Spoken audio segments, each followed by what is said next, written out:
둘째는 응답은 우선순위에 재배치를 하는 거예요. 나를 따르라, 사람 낚는 어부가 되게 하시겠다고 할 때 제자들이 그물을 버려두고 예수님을 쫓아요.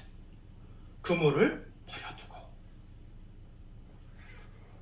먼저가 우선순위가 바뀌는 거예요. 여러분, 응답은 우선순위를 바꾸는 거예요. 우리가 예수님을 따른다고 하는 것은, 오해하지 마세요, 베드로가 직업을 버렸다라고 생각하시면 안 돼요. 그는 여전히 어부였어요. 근데 어떤 어부요? 자기가 먹고 살기 위해 물고기를 잡는 어부가 아니라 사람을 낚는 어부가 되게 하셨다는 거예요. 직업을 버리는 것이 아니라 목적이 변화된 삶을 살았다.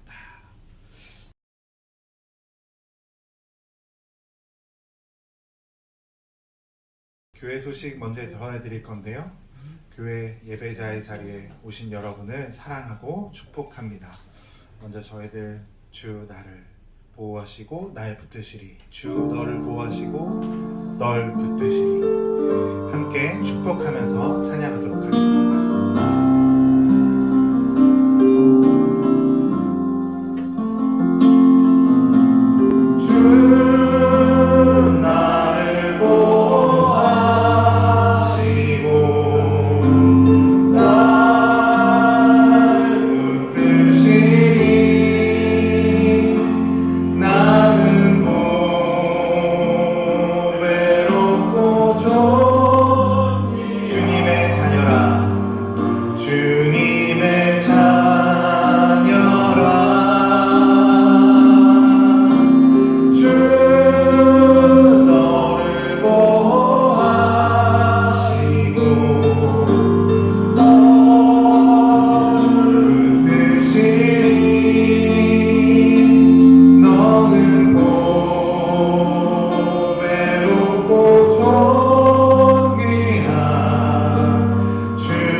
교회 소식 전해드릴게요. 교회가 이전을 준비하고 있습니다. 이전에 대해서 안내를 드리는데요.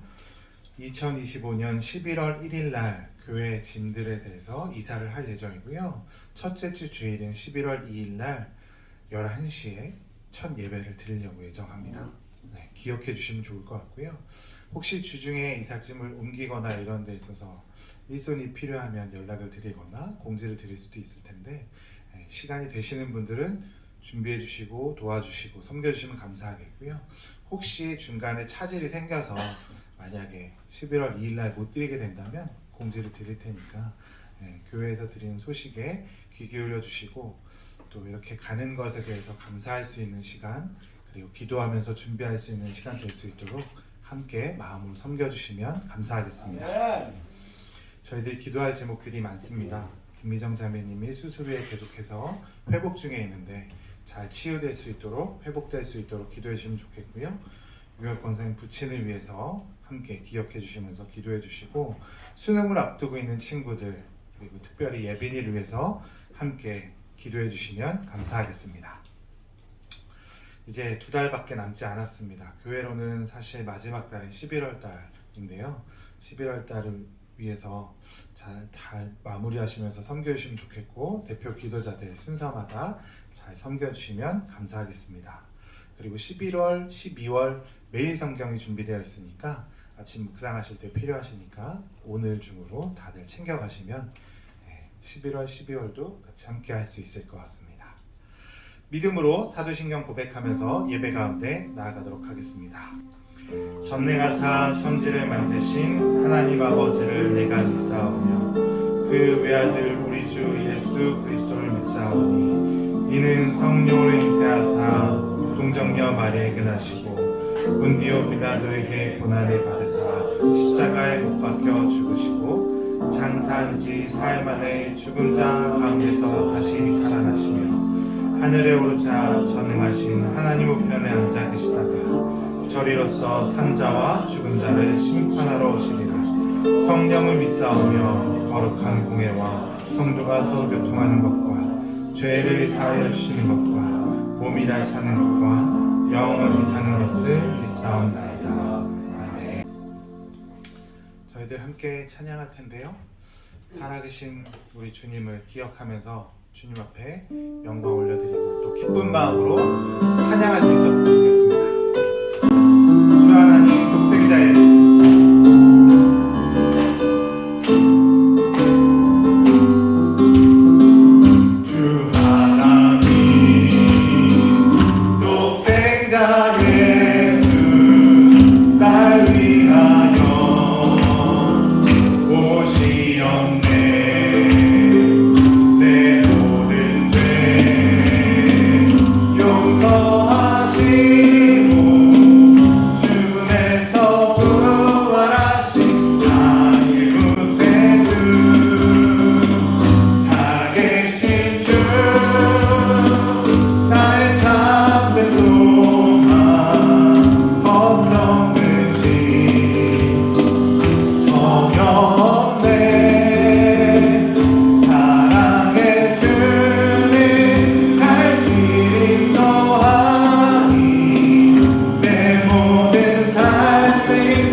여러분이 승리의 길을 갈 때까지 여러분의 길을 인도하시고 여러분의 길을 보호해 주실 줄 믿습니다. 아멘.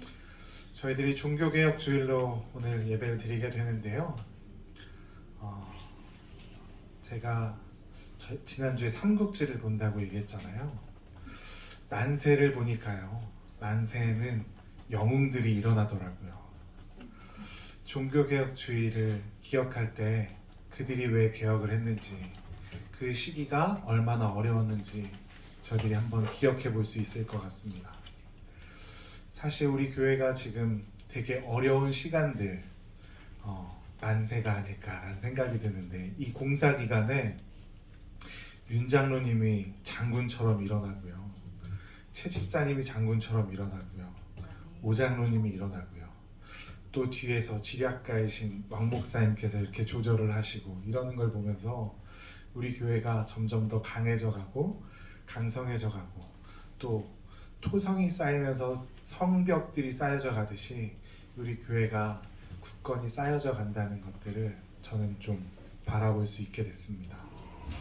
저희들 오늘 종교개혁주일로 드리게 될 때 우리의 믿음이 쌓여져 가고 우리의 기도가 쌓여져 가고 우리의 말씀이 쌓여져 가서 정말 주님 앞에 우리가 온전히 바로 서는 성도가 될 수 있었으면 좋겠고, 우리가 세상 가운데 나갔을 때는 주님이 부르신 그 교회답게 우리가 움직이는 교회로서 세상 가운데 말씀을 전하고 믿음을 보여주고 예수 그리스도의 향기를 드러내는 저와 여러분들이 될 수 있었으면 좋겠습니다.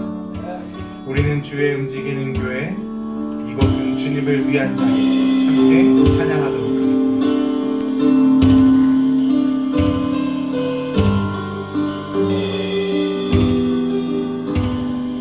우리는 주의 움직이는 교회, 이곳은 주님을 위한 자리, 내가 기도하는 모든 땅 위에서 하나님 예배받을 그날을 노래하네. 다시 한번. 우리는 주의 움직이는 교회, 이곳은 주님을 위한 자리, 내가 기도하는 모든 땅 위에서 하나님 예배받을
가신 그 길을 바라보며 내가 주님만 따라가겠습니다.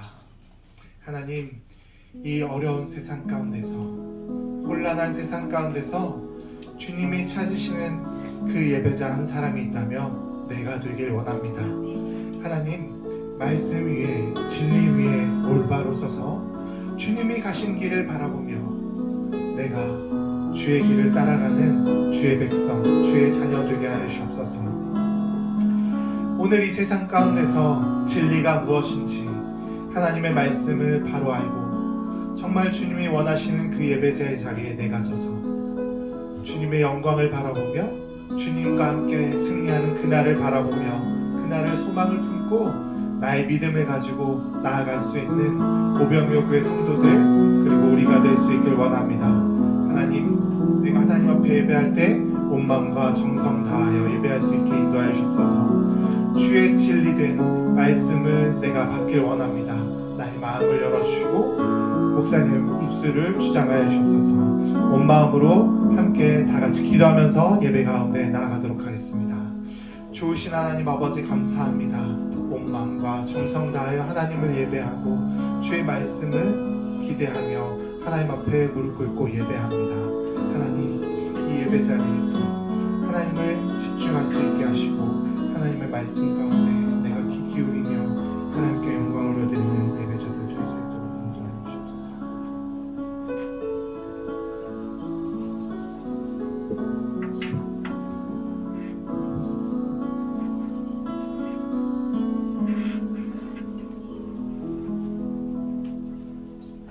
사랑과 은혜가 충만하신 하나님 아버지, 10월의 마지막 주일 저희를 주님의 전에 나오게 하셔서 모두 함께 예배하게 하시니 감사합니다. 한 달 동안도 주님의 은혜로 지켜주시고 우리의 삶을 인도해 주심을 감사드립니다. 주님, 우리의 연약함을 아시는 주님, 우리의 죄와 허물을 용서하여 주시옵소서. 말씀보다 세상을 바라보았고 기도보다 염려로 살았습니다. 사랑하기보다는 미워하고 겸손히 섬기기보다는 교만할 때가 많았습니다. 주님의 보혈로 깨끗하게 씻어주시고 새롭게 하여 주시옵소서. 사랑의 주님, 저희 오병이어 교회를 위해 기도합니다. 이곳 파주에 교회를 세우신 주님, 저희들에게 교회를 준비하게 하신 주님, 저희들이 공간을 채워가며 기도와 물질을 온맘 다해 헌신하는 성도님들, 오병이어교회 성도님들의 땀과 노고를 아시는 주님, 주님께서 그들의 삶 가운데 날마다 형통하게 하시며 평탄한 삶이 되기를 간절하게 기도드립니다. 날마다 우리에게 은혜를 부어주신 하나님, 이곳 만화 카페를 오병이어 교회에게 예배 처소를 내어준 자매에게도 주님께서 그가 계획하고 준비하는 모든 여정 가운데 소망을 꿈꾸고 모든 일들이 주 안에서 이루어지기를 기도드립니다.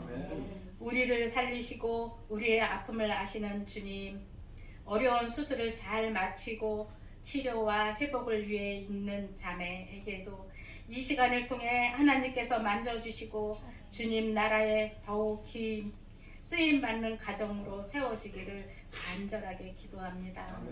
평강의 주님, 수능을 준비하는 학생 얼마 남지 않은 시간 건강을 지켜주시며 긴장하지 않고 담대하게 배우고 익힌 것들을 잘 감당할 수 있도록 주님께서 손잡아 주시옵소서.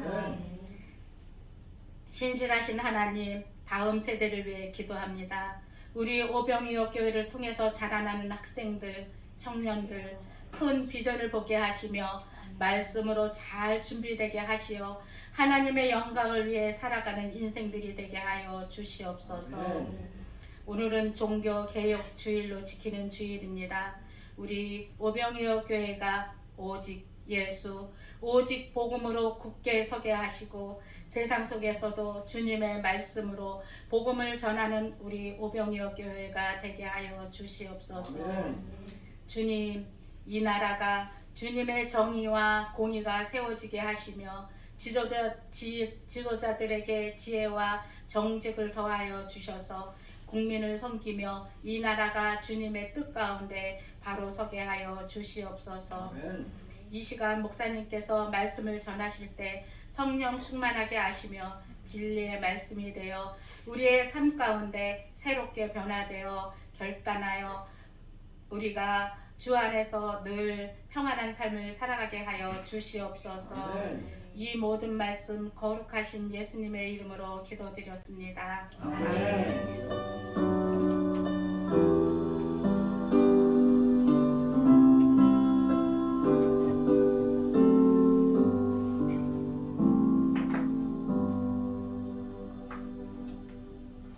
오늘 우리들에게 주실 하나님의 말씀은 마태복음 4장 17절부터 22절, 9장 9절부터 13절까지의 말씀인데요.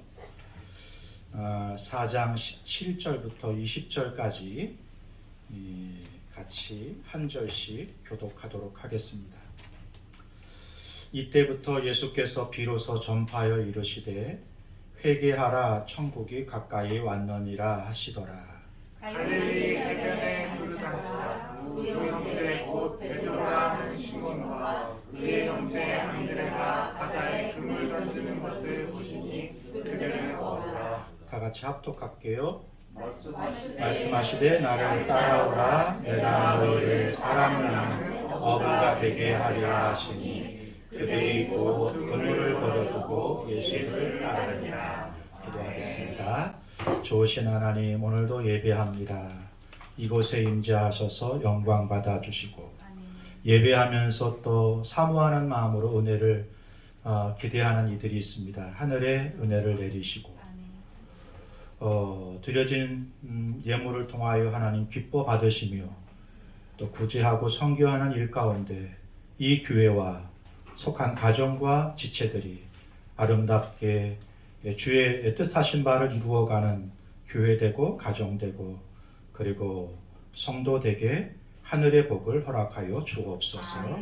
예수님의 이름으로 기도했습니다. 아멘. 오늘은 종교개혁주일입니다. 1517년 루터가 비텐베르크 성당 문에다가 95개의 방의 반방문을 못을 박으면서 시작된 종교개혁을 또 생각하고 돌아보는 시간인 거죠. 그냥 그날을 기념하는 정도가 아니라 그리고 16세기에 있었던 어떤 역사적인 사건을 기념하기 위한 시간이 아니라 그때의 의도와 의미와 가치를 오늘 다시 한번 되새기고 오늘 우리의 삶 속에서도 똑같이 여전히 진행 중인 개혁이 우리의 삶 가운데 우리 공동체 가운데 이루어지기를 소망하면서 종교개혁주의를 온 교회들이 함께 지킵니다. 우리 교회도 이 종교개혁 기념주의를 함께 지키면서 루터가 시작한 하나님이 루터를 통하여 칼빈을 통하여 쯔빙거리를 통하여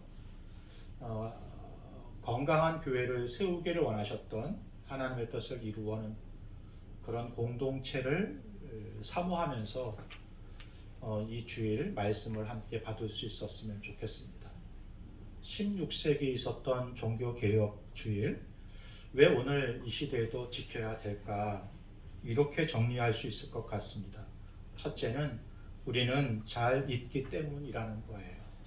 처음 사랑, 처음 눈물, 처음 은혜를 시간이 가면 너무 자주 잊어버려요.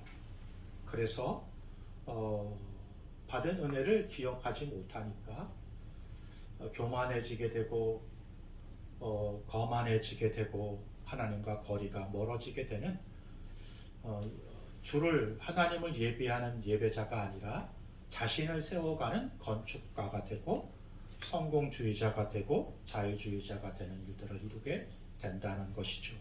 둘째, 왜 우리에게도 여전히 개혁이 필요할까? 교회는 자주 중심을 잃기 때문이라는 것입니다. 처음에는 복음 중심, 말씀 중심, 예수 중심으로 그 받은 은혜를 기억하면서 살아가는데요. 점점 이게 습관이 되면서 기술이 되고 그리고 종교가 되고 형식이 되어버려서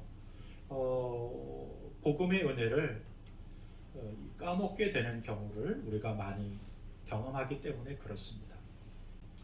무엇보다 오늘 왜 우리가 종교개혁주의를 지키고 개혁을 이어가야 되는가 하면 하나님은 오늘도 일하시는 분이시기 때문에 그렇습니다. 아멘. 예, 우리의 몸은 자라잖아요. 나이가 먹을수록 자라가게 됩니다. 그걸 성장한다고 하죠. 그런데 몸이 자란다고 성숙하는 것 같지는 않더라고요. 교회 신앙생활을 아무리 오래 했다고 해서 그 시간만큼 성숙하는 것 같지는 않더라고요. 교회 다닌 지는 10년, 20년, 30년 됐는데 그 속을 돌아보면 참 아직도 어린아이 같은 삶을 살아가는 사람들이 우리 주변에 참 많은 것을 보게 되거든요. 우리 하나님은 지금도 일하십니다. 그러므로 여러분 매 순간마다 말씀 앞에 서고 복음을 비춰보고 자신을 비춰보면서 내가 얼마만큼 주님을 따라가고 있는가, 주의 뜻을 받들어 살고 있는가를 매일 일상 속에서 점검하는 시간이 되어야 하겠습니다. 오늘도 1517년 루터를 통해 일하셨던 하나님이, 칼빈을 통해 일하셨던 하나님이 오늘 저와 여러분을 통하여 일하시는 줄로 믿습니다. 아멘. 그 하나님은 나를 변화시키시고 성숙시키십니다. 나를 변화시키고 성숙시키심으로 공동체를 자라가게 하시고 또 누군가를 자라가게 하실 줄로 믿습니다. 그런 건강한 공동체가 될 수 있었으면 좋겠어요. 1517년은 독일에서 종교개혁이 일어났지만 사실은 2000년 전에 우리 인생 가운데 진정한 개혁을 이루기 위해 이 땅에 오신 분이 계십니다.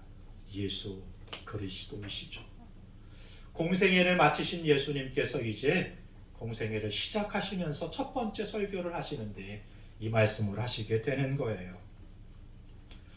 17절을 함께 다 같이 합독하겠습니다. 이때부터 예수께서 비로소 전파하여 이르시되 회개하라 천국이 가까이 왔느니라 하시니라. 예수님이 30년 기간 동안의 준비 기간을 마치시고 공생애를 시작하시면서 이제 첫 번째 백성들을 향하여 선포하시는 말씀이 아주 담백해요. 복잡하지 않아요. 단순하면서 명료해요. 회개하라 천국이 가까워하느니라. 회개라고 하는 것이 무엇인가? 우리는 너무나 많이 회개에 대해서 들어왔잖아요. 회개는 뉘우치는 게 아니잖아요. 눈물을 흘리면서 감정적인 호소를 하는 것이 아니죠. 물론 회개의 영이 우리 가운데 임하면 이런 일들이 일어나긴 합니다. 보이는 현상인 것이지 그게 본질은 아니라는 거예요. 그런데 우리는 그 현상을 쫓아 살아요. 뉘우쳐요? 눈물을 흘려요. 그러면 회개했다고 생각해요. 그런데 성경은 그렇게 말하지 않더라고요. 회개, 메타노미예요. 돌이킨다는 뜻인 거예요. 우리의 삶의 방향을 바꾼다는 뜻인 거예요. 그게 진정한 회개인 것입니다. 생각을 바꾸고 삶의 방향을 바꾸는 거예요. 운전대가 이렇게 돌아가야 차가 방향을 바꾸는 것처럼 우리의 운전대를 주님께 맡겨드릴 때 우리 하나님이, 우리 예수님이 우리의 인생을 방향을 바꾸어 가신다는 말씀인 것입니다. 천국이 가까이 왔다 말씀하십니다. 가까이 왔다는 것은 나중에 온다는 뜻이 아니에요. 히브리어와 헬라의 문법에 보면 우리와 좀 다른 문법이 있는데요. 우리는 과거형처럼 듣잖아요. 근데 이 말씀은 과거에 온다는 뜻이 아니에요. 메시아, 예수가 이 땅에 오신 그때 이미 천국이 임했다는 뜻이에요. 천국이 내게 임했다는 것은 나의 삶의 왕이 바뀌었다는 뜻입니다. 하나님, 우주를 통치하시고 그 만왕의 왕이신 주님께서 내 삶 가운데 오셨다. 여러분, 왕이 바뀌면 뭐가 바뀌어요? 통치 스타일이 바뀌고 삶이 바뀌는 거잖아요. 먼저가 바뀌는 거라는 거예요. 그런데 여전히 우리는 왕의 자리를 예수님께 내어드리지 않고 내가 그 왕의 보좌에 앉아 있으니까 여전히 운전대는 누가 잡고 있어요? 내가 잡고 있어. 그리고 순간순간 이용하는 이용자라고 할까요? 예수님을 그렇게 대하는 경우가 있더라고요. 아니요. 회개란 왕자를 바꾸는 거예요. 그래서 먼저를 바꾸는 거예요. 삶의 스타일을 바꾸는 거예요. 먼저. 그래서 예수님께서 뭐라고 말씀하세요? 마태복음의 6장인데 같이 읽을게요. 시작. 그런즉 너희는 먼저 그의 나라와 그 일을 구하라. 그리하면 이 모든 것을 너희에게 더하시리라. 아멘입니다. 먼저를 바꾸라.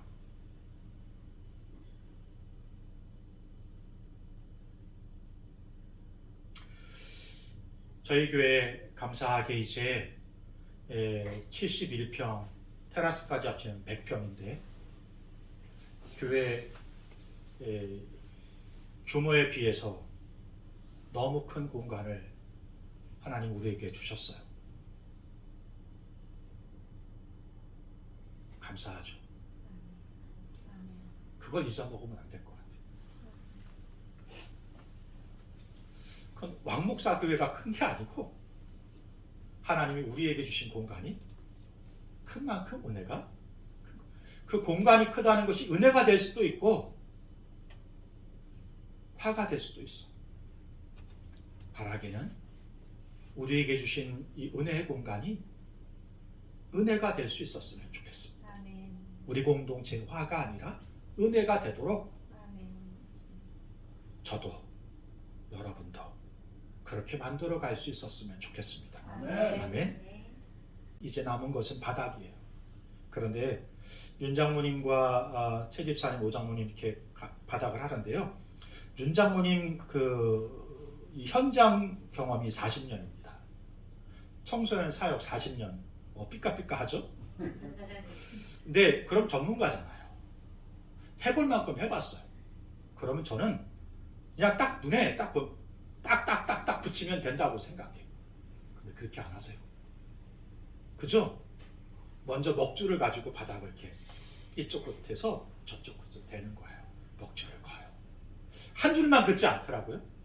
또 먹줄을 이곳에도 이곳에서 저쪽에서 거요. 중간에 먹줄이 흐릿하니까 다시 먹줄을 그 가운데 짓더라. 왜요? 경험으로 하면 할 수 있을 것 같아요. 그런데 타일을 깔다가 0.1mm가 처음부터 이렇게 삐끗하면 마지막은 어떻게 될까요? 저 끝은 엄청 벗어져 있을 거예요. 먼저라는 건 그런 의미가 있더라고요. 우리의 삶의 첫 발과 먼저를 우리가 누구에게 어떻게 놓는가가 우리의 인생 끝이 달라질 수 있다는 사실을 기억할 수 있었으면 좋겠습니다. 그러므로 아무리 경험이 많다고 해서 해봤다고 해서 그냥 놓지 말고요. 말씀으로 복음으로 우리 삶의 주인 되신 주님께 물으면서 먼저 그 나라와 그 일을 구하고 먼저가 바뀌는 삶을 살 수 있었으면 좋겠어요. 먼저가 바뀌면 사랑하는 성도 여러분, 하나님이 저와 여러분을 책임지십니다. 아멘. 말씀이 먼저고 기도가 먼저고 주님이 먼저면 그 다음은 우리 하나님이 책임지세요. 그런데 우리는 거꾸로요.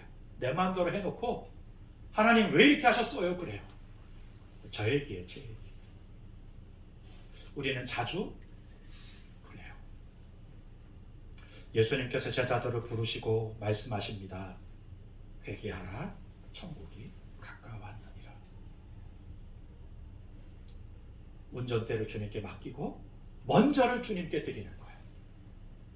우리의 삶 가운데 이것이 진정한 개혁이 될 수 있었으면 좋겠습니다. 아멘. 그래서 매일마다 이렇게 여러분 기도하면서 하루를 시작했으면 해요. 다 같이 노란 것을 읽어보겠습니다. 주님, 오늘 제 먼저를 주님께 드립니다. 매일 아침에 일어나셔서 이렇게 기도하세요. 하나님 아버지, 오늘도 저의 먼저를 주님께 드리는 하루가 되게 해주세요. 두 번째, 따름이라는 거예요. 그들은 예수님의 부르심 앞에 그 그물을 내어놓고 예수님을 쫓았다고 말씀하십니다. 18절부터 22절까지인데요. 한 절씩 교독합니다. 갈릴리 해변에 다니시다가 두 형제 곧 베드로라 하는 시몬과 그의 형제 안드레가 바다에 그물 던지는 것을 보시니 그들은 어부라.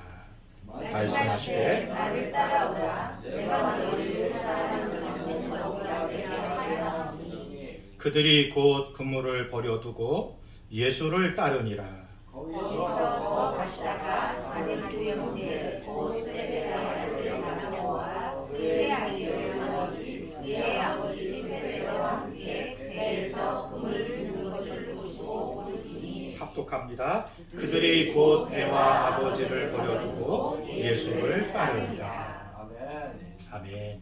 예수님께서 길을 가시다가 베드로와 형제들을 보시고는 이렇게 말씀하시는 거예요. 나를 따르라 말씀하시게 됩니다. 근데 여러분, 예수님께서 나를 따르라고 말씀하시니까 제자들이 그물을 내려놓고 예수를 쫓았다 그렇게 말씀하십니다. 여기서 우리가 몇 가지 교훈을 얻을 수 있는데, 첫째는 부르심의 주체는 예수님이시라는 거예요. 시작은 언제나 그분의 은혜입니다. 우리가 무슨 이력서를 내고 그 이력서에 학력을 줄줄이 기억하고 우리의 업적을 줄줄이 기억해서 나를 선택하시면 당신의 일이 잘 될 거예요, 이렇게 하고 선택받은 사람들이 아니라는 것입니다. 지금 한국 시리즈가 오늘부터 시작이고요. 미국에서 월드 시리즈가 오늘 시작이 돼요. 제가 감독이고 여러분 감독이라면 여러분들은 선수 명단을 짤 때 누구를 제일 먼저 어떻게 짜시겠어요? 능력 있는 사람? 그러지 않겠어요? 값이 많이 나가는 사람? 그러지 않으시겠어요?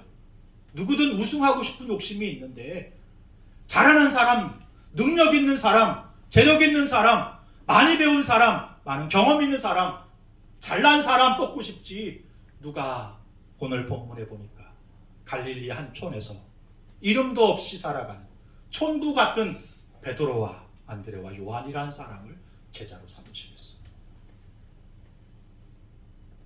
그런데 예수님께서는 자격 있는 사람, 엘리트, 능력 있는 사람을 구하지 않으시고 이름 없는, 그 당시에 어불한 정말 보잘것없는 직업이에요.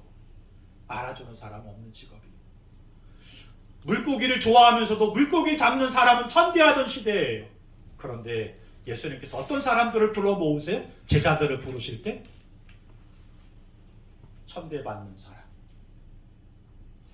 어떻게 말하면 자격증 있는 사람, 엘리트, 능력 있는 사람 고르는 게 아니라 이름 없는 사람, 보잘것없는 사람, 흠 있는 사람, 그런 사람을 예수님께서 부르시는. 오늘 저를 돌아볼 때 하나님이 나를 선택하셨지? 나는 내가 잘 알거든요. 누구보다 능력이 없다는 것을, 실수가 많다는 것을. 여러분이 저보고 뭐라 그래요? 손이 많이 가는 목사라잖아요. 그런 사람이에요. 저만 그래요? 여러분도 마찬가지잖아요. 그런데 우리 하나님이 하나님의 역사를 만들어 가시고 바꿔 가시고 세워 가시는 일에 저를 부르시고 여러분을 부르셨어요. 이게 은혜죠. 어떻게 말하면 이해할 수 없는 은혜. 내가 하나님이라면, 내가 감독이라면 솔직히 뽑지 않아. 지금 LA 다저스에 한국 선수가 한 명이 있거든요. 한국에서는 기본 알았어요. 막 능력 있는 사람이었어. 그런데 미국에서, 미국 메이저에는 전 세계에서 야구를 잘한다는 사람만 모인 거예요. 엔트리에 들어가는 거 힘들 정도예요. 이번 월드 시리즈에 이름이 올라갔어요.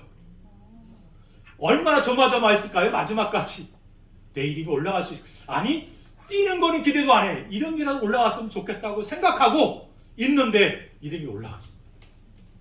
사진을 찍는데요. 이렇게 그 비행기를 이제 그 월드 시리즈 경기에 출전하기 위해 선수들이 이제 토론토에서 경기를 하거든요. 비행기를 타는데 해맑은 얼굴로 왜 얼마나 기분이 좋아. 그 명단에 올랐던 것만으로도 기분이 너무 좋은 거야. 여러분, 은혜예요. 저와 여러분이 이해할 수 없는 은혜를 입은 사람들. 그런데 가끔씩 우리는 이렇게 반응하지 않아요? 이해할 수 없는 은혜를 입고 살았는데도 불구하고 하나님이 우리를 부르실 때는 우리는 이해할 수 있어야, 받아들일 수 있어야 순종하는 삶을 살아갈 때가 얼마나 많아요. 얼마나 이율배반적이에요. 그런데 의외로 이런 네 가지가 없는 사람들이 너무나 많더라고요. 무개념적인 삶을 살아가는 사람들이 너무나 많아요. 은혜를 받는 건 당연하게 여기고 갚으라고는 안 해. 그러나 그 은혜에 합당한 삶을 살아야 되는데 그 삶도 살아가지 않는 인생들이 우리 가운데 있는 것을 보게 됩니다. 기억하십시오.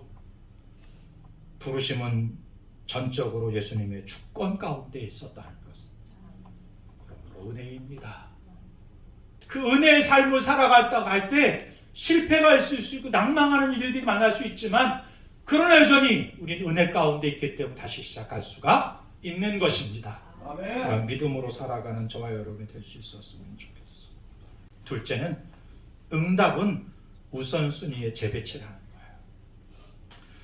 제자들이 나를 따르라, 사람 낚는 어부가 되게 하시겠다고 할 때 제자들이 그물을 버려두고 예수님을 쫓아요.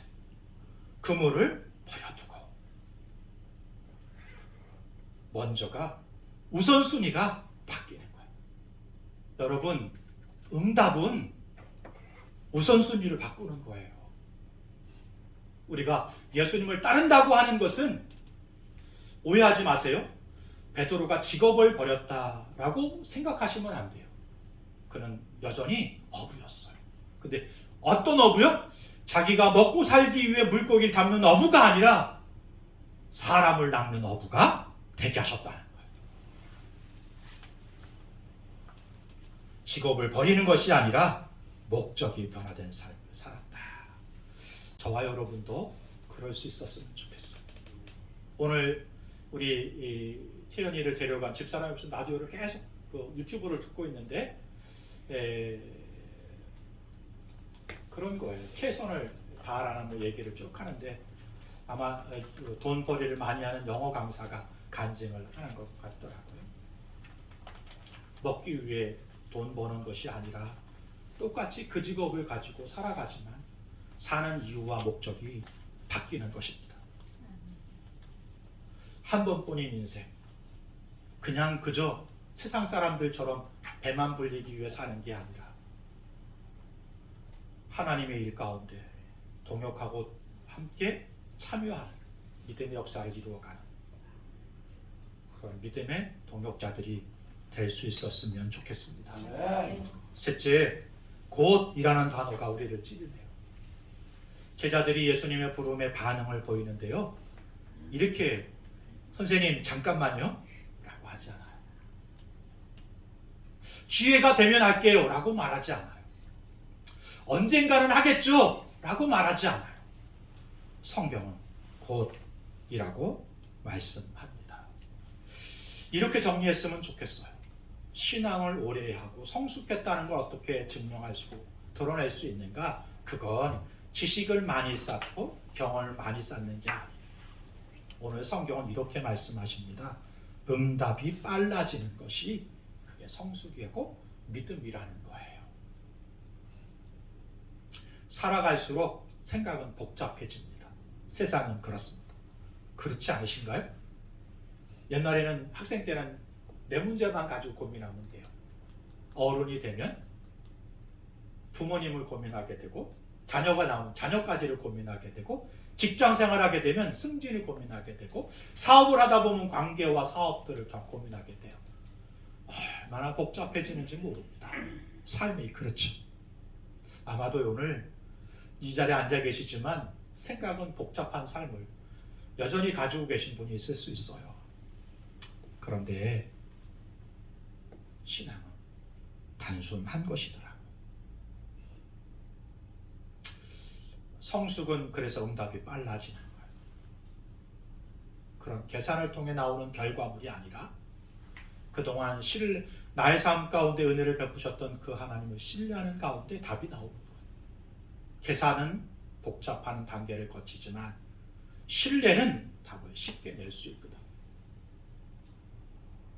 그때는 하나님이 나를 도우셨는데 이때도 도우실까? 이런 의심 말고 도우셨던 하나님이 오늘도 도우실 것이고 내일도 도우실 것이라는 믿음으로 반응할 수 있는 저와 여러분이 될 수 있었으면 좋겠습니다. 아멘. 세 번째 긍휼이에요. 마태복음 9장 9절로 13절인데요. 한 절씩 교독하겠습니다. 예수께서 그곳을 떠나 지나가시다가 마태라 하는 사람이 세관에 앉아 있는 것을 보시고 이르시되 나를 따르라 하시니 일어나 따르니라. 예수께서 마태의 집에서 앉아 음식을 잡수실 때에 많은 세리와 죄인들이 와서 예수와 그의 제자들과 함께 앉았더니 바리새인들이 보고 그의 제자들에게 이르되 어찌하여 너희 선생은 세리와 죄인들과 함께 잡수시느냐. 예수께서 들으시고 이르시되 건강한 자에게는 의사가 쓸데없고 병든 자에게는 의가 있느니라. 합독합니다. 너희는 가서 내가 긍휼을 원하고 제사를 원하지 아니하노라 하신 뜻이 무엇인지 배우라. 나는 의인을 부르러 온 것이 아니요 죄인을 부르러 왔노라 하시니라. 아멘. 예수님께서 길을 가시다가 세리 마태를 만나시게 돼요. 세리란 당시 유대인들에게는 매국노예요. 나라를 팔아먹은 것만큼이나 백성들을 로마의 앞잡이가 돼서 세금을 빨아먹으면서 괴롭혔던 사람들이기 때문에 갈릴리의 어부들과는 또 차원이 다른 매국노와 같은 사람인 거죠. 근데 예수님께서 그 마태를 부르시고 그와 함께 식탁에 앉아서 식사를 하시는 거예요. 유대인들을 바라볼 때 받아들일 수가 없었어요. 어떻게 저런 죄인과 함께 식사를 할 수 있느냐. 예수님께서 그때 말씀하십니다. 나는 의인을 부르러 온 것이 아니라 죄인을 부르러 왔다 라고 말씀하시는 거예요. 내가 원하는 것은 제사를 원하는 게 아니라 긍휼을 원한다 말씀하시는 거예요. 사랑하는 성도 여러분, 우리 주님이 제사를 원하는 것이 아니라고 말씀하셨다고 해서 예배가 필요 없다고 말씀하시는 것이 아니죠. 예배가 중요해요. 그러나 그 예배가 긍휼로 쌓여져 있어야 된다는 거예요. 예배가 긍휼로 이어져야 된다는 거예요. 그게 우리의 삶의 진정한 개혁이요 변화가 있는 삶 속에 나타나는 증거가 된다는 거예요. 예배는 드리고 교회는 다닌다는데 정의, 공의는 아는데 무엇을 몰라요? 긍휼을 모르면 안 된다는 거예요. 성도가 거룩해야죠. 공의롭고 정의로워야 되죠. 그러나 거기서 멈추면 안 돼요. 긍휼과 자비를 베풀 수 있어야 돼요. 우리 예수님은 세리 마태 세상 사람들이 볼 때 죄인이지만 그에게 거룩을 지키시면서도 긍휼과 자비를 베푸시는 것입니다. 복음이 긍휼 가운데 흘러나가는 식탁으로 이어지는 그들과 교제하고 관계로 이어지는 것을 보여주시는 거예요. 오늘 이 말씀을 묵상하는데 오병이어 교우들이 이랬으면 좋겠다는 생각이 있는 거예요. 예수를 믿는 사람으로 회개하고 거룩한 삶을 살았으면 좋겠습니다. 내가 주인이 아니라 주님이 먼저인 삶을 살았으면 좋겠다. 거룩과 그런 정의와 공의의 삶을 살아가지만 거기서 멈추지 않고 긍휼과 자비를 베풀 수 있는 형식이 아닌 한 사람, 그 한 사람 한 사람을 소중히 여기고 아끼는 성도가 되고 그리고 리더들이 될 수 있었으면 좋겠다. 그런 생각을 해보게 되는 것입니다. 저희가 이 교회를 설립하면서 자주 했던 이야기 중에 하나가 환대입니다. 오병이어 교회를 찾는 사람들이 교회를 찾으면서 주님께 품에 안기듯이 환대받았다고 하는 느낌을 줄 수 있는 교회, 아니 그런 경험과 삶을 할 수 있는 교회가 될 수 있었으면 좋겠다. 기억나시죠? 한번 종교개혁주의를 맞으면서 생각해 보면 정말 우리 교회가 그런가 돌아보게 돼요. 나는 그렇게 사람들을 환대하고 있는가? 그리고 회개가 있는 삶, 먼저가 바뀐 삶, 공의와 정의가 있는 삶에서 멈추지 않고 우리 예수님께서 죄인 마태와 함께 식사의 교제를 나누면서 그 복음이 흘러가게 하신 것처럼 우리도 그렇게 공률과 자비의 식탁을 이어가고 있는가 생각해 보게 되었습니다. 다시 한번, 그게 안 됐다면 돌이키면 되거든요. 다시 살면 되는 거잖아요. 우린 은혜 가운데 있으니까. 저와 여러분 중에 완전한 인간이 어디 있어요?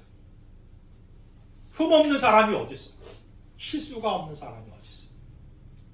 그런데 다른 것은 실수했다고 그러면 끝났다고 생각하는 세상이지만, 버려지는 세상이지만 주님의 품에서는 그렇지 않잖아요. 실수하고 잘못했다고 버려지는 게 아니라 다시 기회를 주잖아요. 우리 하나님이 이 종교개혁주의를 통해 우리에게 기회를 주시는 것 같아요. 다시 돌이킬 수 있는 기회, 다시 살아볼 수 있는 기회, 도전해 볼 수 있는 기회가 우리 가운데 있는 것입니다. 우리는 연약하고 부족하지만 여러분, 한 발 1도 0.1mm 각도를 이렇게 주님께로 바꿔가는 거예요. 힘들고 어렵지만 조금씩 해보는 거예요. 그래서 시작은 미미하지만 마지막은 정말 위대한 역사를, 위대한 변화를, 위대한 결과를 낳을 수 있는 저와 여러분이, 그리고 우리 공동체가 될 수 있었으면 좋겠습니다. 아멘. 함께 적용 찬송 할 건데요. 독일의 개혁을 꿈꾸다가 젊은 나이에 사형장애 이슬로 사라져버린 보네퍼 목사님이 아내에게 보낸 편지, 그 곡에 곡을 붙인 곡이에요. 히틀러라는 인물이 등장하면서 독일의 암흑시대가 왔습니다. 독일만 아니라 전 세계가 히틀러 때문에 죽어가는 사람들이 넘쳐났습니다. 그걸 바라보면서 한 젊은 목사가 가만히 있을 수가 없었어요. 그는 이미 독일에서 떠나서 미국에 와 있는 상태고 모른 채 하면서 자기 삶을 살면 됐어요. 그런데 가만히 있을 수가 없는 거예요. 왜? 죽어가는 주제에 핍박당하는 독일의 성도들을 생각하면 가만히 있을 수가 없는 거예요. 결단을 하고 독일로 돌아가. 히틀러를 죽여서라도 목사가 살인을 해도 될까? 이것에 고민이 평생 있었을 거예요. 그런데 어쨌든 무엇인가라도 해보겠다고 하는 생각, 0.1mm라도 1도라도 각도를 바꿔놓을 수 있었으면 좋겠다. 그런 믿음을 자기를 내어놓은 거죠. 그 신앙의 고백과 같습니다. 지금 아무것도 보이지 않고 자기가 그 모든 것을 이룰 만큼 능력이 없다고 해도 나를 통해 일하실 하나님을, 그 선한 역사를 기대하면서 한 가지를 해보겠다. 여러분, 돌이키세요. 운전대를 맡기세요. 그리고 그물을 내려놓은 것처럼 반응을 보이세요. 그게 무슨 일이 있을까? 그렇게 한다고 해서 무슨 변화가 있을까? 아니요. 하나씩 작은 마음부터 하다 보면 내가 아니라 나를 통해 일하실 하나님이 위대하신 분이시기 때문에 큰 변화, 큰 기적을 이루시게 될 것입니다. 그런 소망과 함께 이 찬양을 함께 했으면 좋겠습니다.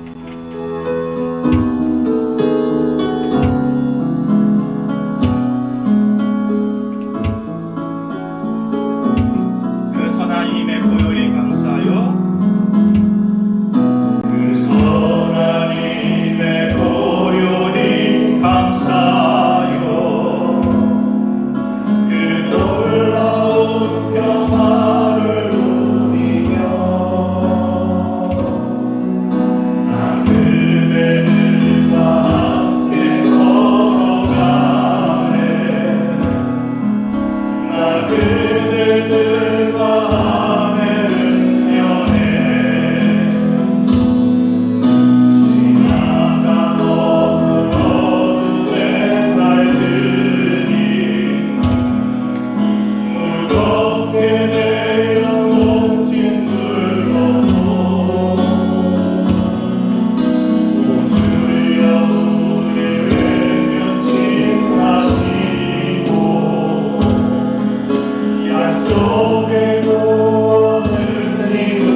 하나님 내게 이끄소서.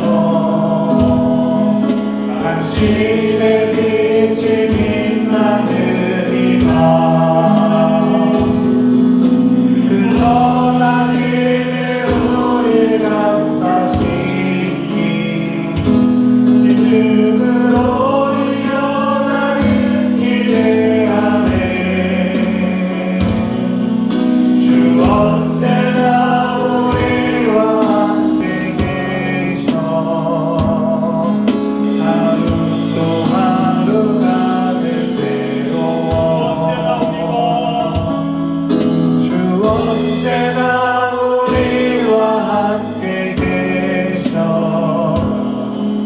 하루 또 하루가 늘 새로워.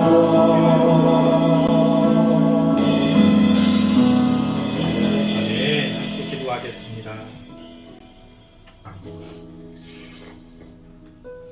사랑하는 성도 여러분, 종교 개혁은요, 눈앞에 못을 박는 날이 아니고 마음의 문에 복음을 밟는 날이다 라는 것입니다.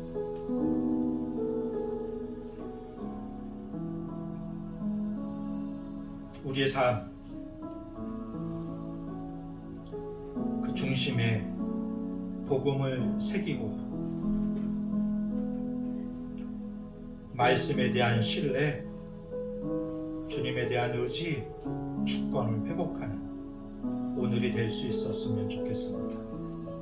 그래서 매일의 일상을 시작하면서 이렇게 고백하는 성도와 우리 모두가 될 수 있었으면 좋겠어요. 주님, 제 먼저를 돌려드립니다. 주님, 제 그물을 내려놓습니다.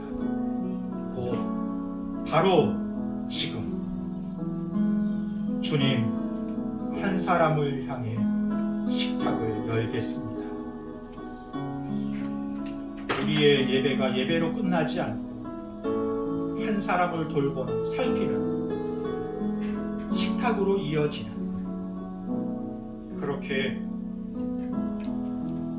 우리의 삶과 관계 속에, 공동체 속에 복음의 씨앗이 심겨지고, 그 씨앗이 작지만 그 씨앗이 싹이 나고 자라게 하시는 복음의 역사를 이어가시는 하나님의 인도하심과 섭리를 경험하는 저와 여러분이 되고 우리 공동체가 될 수 있었으면 좋겠습니다. 이 시간 함께 기도할 때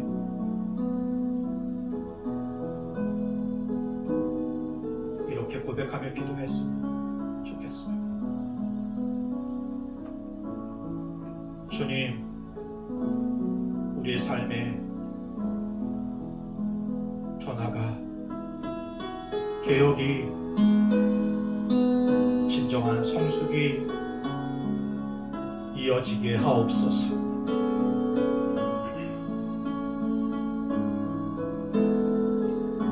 무엇보다 먼저가 바뀌고 그물을 내려놓고 한 영혼을 돌보는 삶을 살아가는 우리가 되게 하옵소서. 잠시 함께 기도하겠습니다.